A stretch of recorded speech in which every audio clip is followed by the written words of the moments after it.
Bienvenidos al primer museo del primer país del mundo en regular el cannabis para uso adulto. Hace 10.000 años fuimos domesticados por los gatos, hace 11.000 años nos cuidan los perros y hace 15.000 años somos acunados por el cannabis. Carl Sagan decía que era probablemente la primera cultura. La cultura es aquello que ocurre alrededor de un cultivo. Sin cannabis no hay globalización. El cannabis es una sola planta como la humana es una sola raza. Y todo el cannabis es medicinal, aunque esto no le gusta a mucha gente. Uruguay está en un momento de quiebre. Fuimos vanguardia y dejamos de serlo. Hemos dejado pasar una buena oportunidad, pero todavía estamos a tiempo. Tenemos un tren grande como una casa que está cerca nuestro y que es la oportunidad de mejorar las herramientas legales que tenemos y que pasan por la posibilidad de, ¿por qué no?, nuevos impuestos para el país por un cannabis comercial que genere, ¿por qué no?, si tributara como el vino fino, unos 100 millones de dólares al año nuevos para el erario público, unas fuentes de trabajo de 13 personas por hectárea en zafra y trabajo especializado para todo el país. ¿Por qué no pensar en esas cosas? Para llegar a donde estamos hubo mucha gente que sufrió mucho y que padeció muchísimo y que se dejó la vida en todo esto. Esta realidad que tenemos hoy en Uruguay no sería posible sin la militancia de mucha gente que está aquí y mucha gente que no está aquí y que dejó el cuero en todo esto. Alicia Castilla es licenciada en educación, es autora de, entre otros libros, de Cultura Cannabis. Es una de las últimas presas por plantar en nuestro país. ¿75 tenías, Alicia? ¿70? ¿Cuándo te metieron presa? 68 años tenía, era una criminal verdaderamente peligrosa, sigue siéndolo. Y probablemente el caso de Alicia es una de las razones que nos lleva a ser el primer país del mundo en regular el cannabis de uso adulto. No hablemos más de cannabis recreativo, no hablemos más de cannabis turístico, hablemos de cannabis, acceso universal al cannabis sin registro. Con ustedes, señores, mi ex convicta favorita, Alicia Castilla.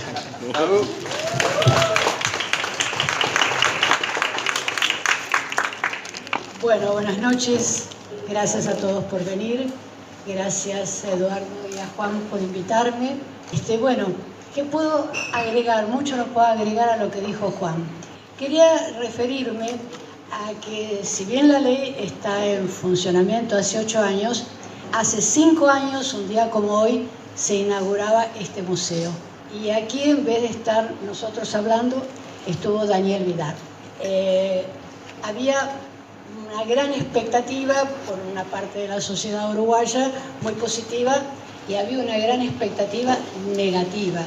Había mucha gente que temía que esto se convirtiese en un desmadre de drogados. Daniel usó una metáfora que en ese momento que dijo: la ley es como una herramienta, hay que probarla a ver si funciona, y por otro lado, toda ley es perfectible. Bueno, hoy en día celebramos 8 años de convivencia de la sociedad uruguaya con esta marihuana regulada. Los temores al desmadre desaparecieron. Los avances fueron muchos. Si bien todavía debe haber gente recalcitrante, pero se ha perdido el miedo. Estamos aprendiendo a convivir.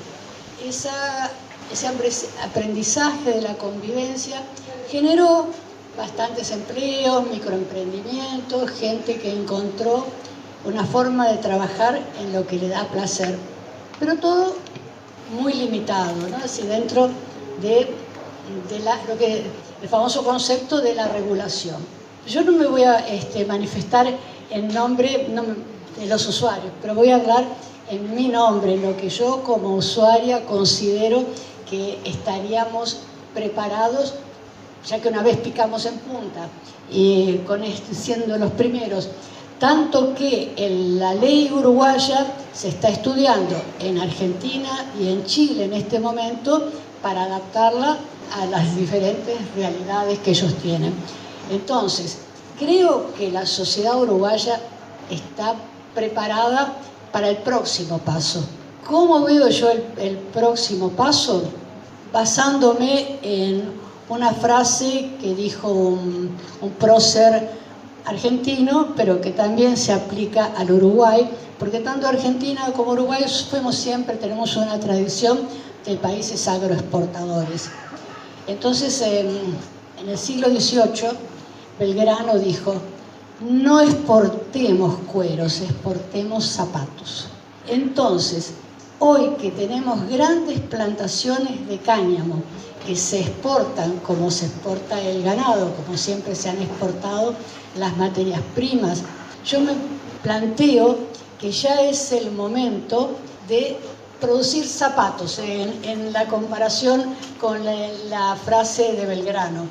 Creo que se puede abrir muchos espacios para generar pequeñas pymes, pequeños emprendimientos o medianos emprendimientos, desarrollar todos los potenciales que la planta, ya nos cansamos durante el activismo de repetir que sirve para esto, sirve para aquello, la fibra, el uso medicinal.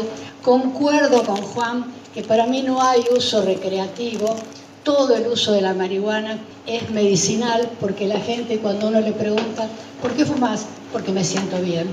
Si algo te hace sentir bien, es medicinal. Entonces, eso de separar las cosas, que entiendo que hubo un momento de miedo que hubo necesidad de separar. Ya creo que pasó ese miedo. Pienso también que otra forma de picar en punta del Uruguay sería abrir al turismo. Todos los turistas que vienen, les confieso que hice una encuesta individual y personal. ¿Conseguiste comprar? Sí. ¿Dónde conseguiste? Porque no se puede comprar. Le pregunté al cuidacoche, al gerente del hotel, a la camarera. Nadie se queda sin comprar marihuana cuando viene aquí al Uruguay. Entonces, ¿por qué no nos sacamos la careta y aceptamos que esos pueden ser ingresos de mucha generación de empleos, mucha creatividad, porque reconozcamos que la marihuana establece en nuestros cerebros algunas conexiones que nos estimulan la creatividad? Entonces, con el material que tenemos, el material humano, porque hay excelentes cultivadores en este momento, se ha creado una genética uruguaya muy buena, creo que realmente estaríamos en condiciones de plantearnos ante el mundo, no en lo que se ha dado llamar, quisiera que eso quede claro, turismo canábico. Cuando íbamos a Ámsterdam, no íbamos a hacer turismo canábico, íbamos porque siempre habíamos comprado un dealer. Yo les cuento una experiencia personal. Llegué a Ámsterdam y fui en el tren ahí, y entonces fui caminando hasta un lugar en un coffee shop donde me iba a encontrar con mis amigos, y me dijeron: llegá, decís que sos Alicia, te vamos a dejar un regalo. Obviamente me dejaban marihuana para que yo tuviese. Cuando entré, llegué muerta de sed, y verás que lo que tenés, yo pensaba pedir una bebida, y me dieron un menú de marihuana. Entonces tenía todos los tipos de marihuana que se podía comprar, en forma de porro, con hashish, con tabaco. Yo les aseguro que me sentí emocionada. Y la emoción se debe a que fue la primera vez en muchos años y que había sido tratada por una ciudadana que iba a pagar, que eso que yo iba a pagar sueldos, iba a pagar impuestos, y no esa cosa de tener que ir al dealer o a la boca. Yo creo que la gente que venga al Uruguay no viene para hacer turismo canábico, viene a tener esa vivencia que el Uruguay demostró que es posible. Entonces, en lo personal, creo que ya estaríamos en condiciones de abrirnos, de permitir esa creatividad en todos los ámbitos que la planta produce, y además, no sé si es posible que vengan los extranjeros a aprender aquí cómo lo hacemos. Por ahí creo que esa es mi idea, es lo que espero de esta próxima etapa que estamos recomenzando hoy. Así que bueno, es todo lo que quería decir.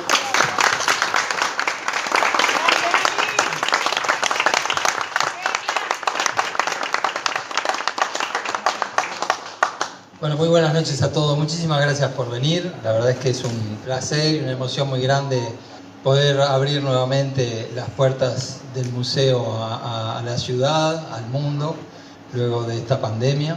Quisiera evocar la figura de Daniel Vidart, que ya Alicia lo hizo, pero que estuvo en la inauguración y fue alguien tan importante para la legalización, para la antropología en Uruguay. Merece ser recordado. Quisiera también recordar a la figura de Eduardo Mateo, músico emblemático que supo ir preso por tener unas flores en el bolsillo de una manera tremendamente injusta y que venía a esta casa, que es la casa de Mar de Fondo, un club de fútbol cuya camiseta blanca y negra simboliza la integración racial en el barrio, que afortunadamente ha vuelto a jugar y ha vuelto a tener la casa a su disposición y los tenemos por allí con enorme alegría. Esperemos que Mar de Fondo escriba ahora una nueva historia gloriosa, ¿por qué no? Quiero también, como decía Juan, para que estemos aquí fue porque mucha gente arriesgó su pellejo y realmente se arriesgaba el pellejo en una época por tener la libertad de tener unas pocas plantas en la intimidad del hogar. Así que aquí tenemos también el placer de que entre nosotros haya militantes de todas las horas y es gracias a ellos que podemos disfrutar de estas libertades. Quiero agradecer por supuesto a todo el equipo de trabajo que es enorme, que ha hecho esto posible en su primera apertura y en esta nueva apertura. No los voy a mencionar a todos porque de alguno me voy a olvidar y voy a ser injusto, pero vamos a mencionar entonces. Algunos seguro que te falta, ya le vamos pidiendo disculpas de antemano, pero le agradecemos muchísimo a Carolina Curuchet, a José Leza, a Elsa Lebrero, a Grace Boedo y a Lisa Valverde, que prepararon las exquisiteces que están ahí, a César Giacosa, a Clara Berriel, a Omar Bouid, a Pablo Padua, y estoy seguro Camilo que Velarde está faltando que está ahí en la misma. Bueno, y a todos los que estuvieron también en la primera época, que también está por aquí Gabriel Berterreche, y estuvo Guillermo Giucci, y está Eli Ángeles Salgueiro, que nos ayuda a que no gastemos de más. En fin, simplemente como un poco retomando lo que decía Alicia, podemos soñar con que Uruguay sea un pequeño lugar donde mostramos soluciones al mundo.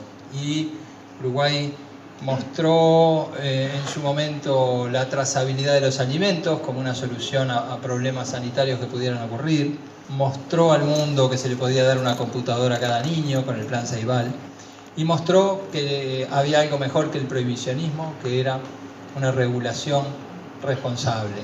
Es muy bello sentir que se vive en una pequeña comarca que prueba soluciones que luego Canadá atrás las asume y también funcionan bien en la gran escala. Y realmente creemos que la ley fue muy buena en su momento, todos estamos orgullosos y agradecemos también a quienes están aquí y participaron de esa elaboración. Y no voy a seguir nombrando gente para no hacerlo muy largo, pero a mí fue, cuando era un simple agrónomo que ponía la cara en la televisión, fue la primera vez que me llamaron para preguntarme cómo tenía que ser una ley y me llenó de orgullo como ciudadano ese honor. Iba con un agrónomo de Iña que me dijo, mirá, habla vos porque yo de esto no sé nada. Pero bueno, fue una ley que se hizo consultando gente antes y tuvo sus idas y venidas.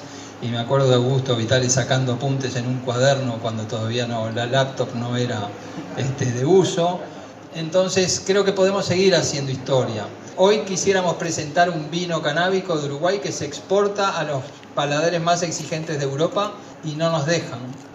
Nos da mucho dolor porque estuvimos toda la tarde tratando de ver si lo podíamos hacer y me dijo, nada, tenemos sanciones. Nosotros exportamos cannabis a Suiza, pero no lo podemos compartir aquí. Un cannabis que no es psicoactivo, no tiene sentido. Y realmente que los turistas vengan aquí por las libertades que conquistamos y los empujemos al mercado negro, nos parece que realmente no tiene ningún sentido. Entonces, a mí simplemente me da mucho placer que aquí haya gente de todas las ideologías, de todos los partidos. Esto es un lugar de diversidad, como ven en el jardín, es de diversidad biológica, es de diversidad cultural.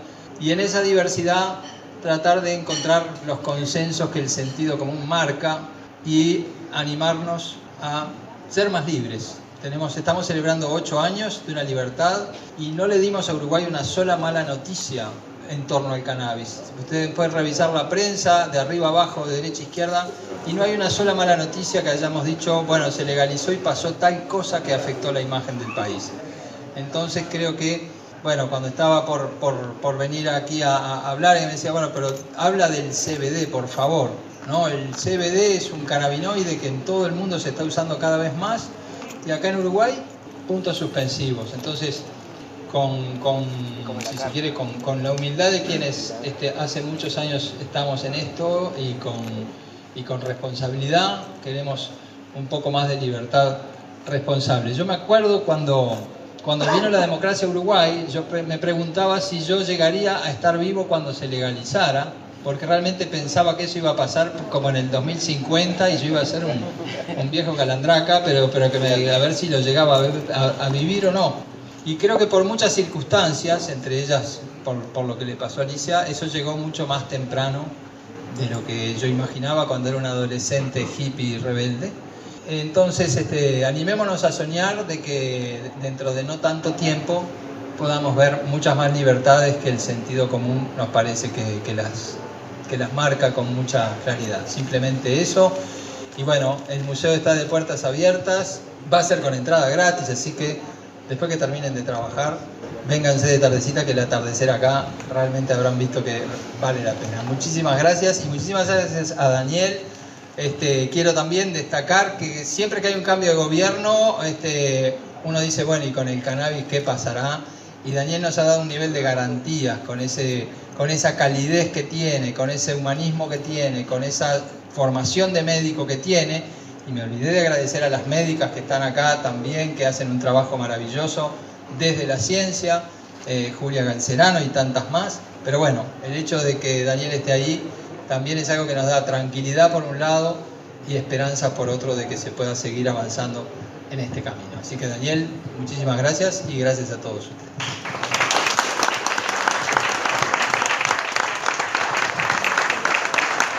El responsable de la Junta Nacional de la Droga y probablemente la persona con un cargo político que ha hecho el discurso más radical en materia de consumo de sustancias que alteran la percepción de la realidad desde Jorge Valle hasta la fecha, sin duda.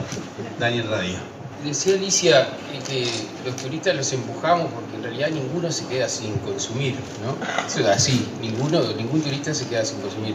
Ninguna persona en el mundo que quiere consumir una sustancia se queda sin consumir.